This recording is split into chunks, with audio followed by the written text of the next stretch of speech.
2 Kings chapter 1. After Ahab's death, Moab rebelled against Israel. Now Ahaziah had fallen through the lattice of his upper room in Samaria and injured himself. So he sent messengers, saying to them, "Go and consult Baal-zebub, the god of Ekron, to see if I will recover from this injury." But the angel of the Lord said to Elijah the Tishbite, "Go up and meet the messengers of the king of Samaria and ask them, is it because there is no God in Israel that you are going off to consult Baal-zebub, the god of Ekron?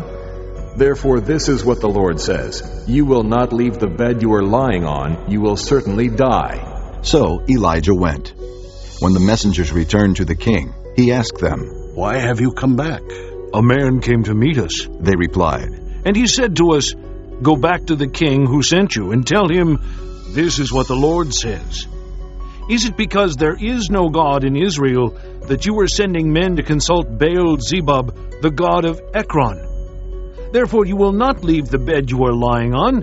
You will certainly die.'" The king asked them, "What kind of man was it who came to meet you and told you this?" They replied. "He was a man with a garment of hair and with a leather belt around his waist." The king said, "That was Elijah the Tishbite." Then he sent to Elijah a captain with his company of 50 men.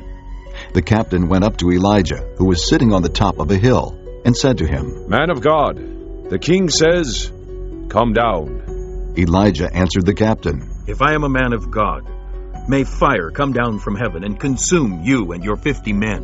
Then fire fell from heaven and consumed the captain and his men. At this the king sent to Elijah another captain with his 50 men. The captain said to him, "Man of God, this is what the king says. Come down at once." "If I am a man of God," Elijah replied, "may fire come down from heaven and consume you and your 50 men." Then the fire of God fell from heaven and consumed him and his 50 men. So the king sent a third captain with his 50 men.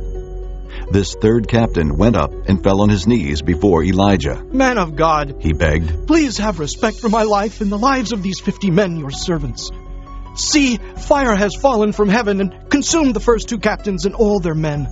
But now, have respect for my life." The angel of the Lord said to Elijah, "Go down with him, do not be afraid of him." So Elijah got up and went down with him to the king. He told the king, "This is what the Lord says. Is it because there is no God in Israel for you to consult that you have sent messengers to consult Baal-zebub, the god of Ekron? Because you have done this, you will never leave the bed you are lying on. You will certainly die." So he died, according to the word of the Lord that Elijah had spoken. Because Ahaziah had no son, Joram succeeded him as king in the 2nd year of Jehoram, son of Jehoshaphat, king of Judah. As for all the other events of Ahaziah's reign, and what he did, are they not written in the book of the annals of the kings of Israel?